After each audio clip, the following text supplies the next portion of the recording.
l'héritage sans éducation financière. Chers amis, aujourd'hui, j'aimerais aborder un sujet qui s'applique particulièrement dans le contexte africain, la situation des enfants issus de familles riches qui, après le décès de leurs parents, se retrouvent souvent dans une précarité inattendue. Pourquoi cela arrive-t-il?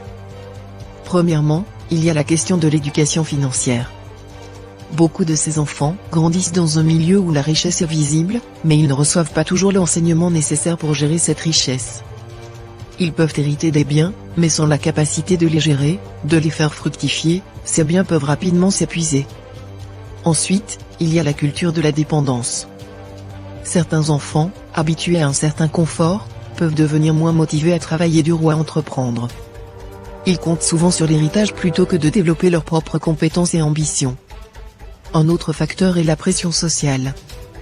Les attentes peuvent être énormes, et la peur de ne pas être à la hauteur peut pousser certains à prendre de mauvaises décisions financières ou à s'entourer de personnes peu fiables. Enfin, le manque de planification successorale et de stratégie pour transmettre la richesse est crucial. Sans un cadre clair pour gérer l'héritage, des disputes familiales peuvent émerger, entraînant la dilution des biens et la désunion. Il est essentiel que nous prenions conscience de ces enjeux. En tant que communauté, nous devons encourager une éducation financière précoce et promouvoir l'entrepreneuriat.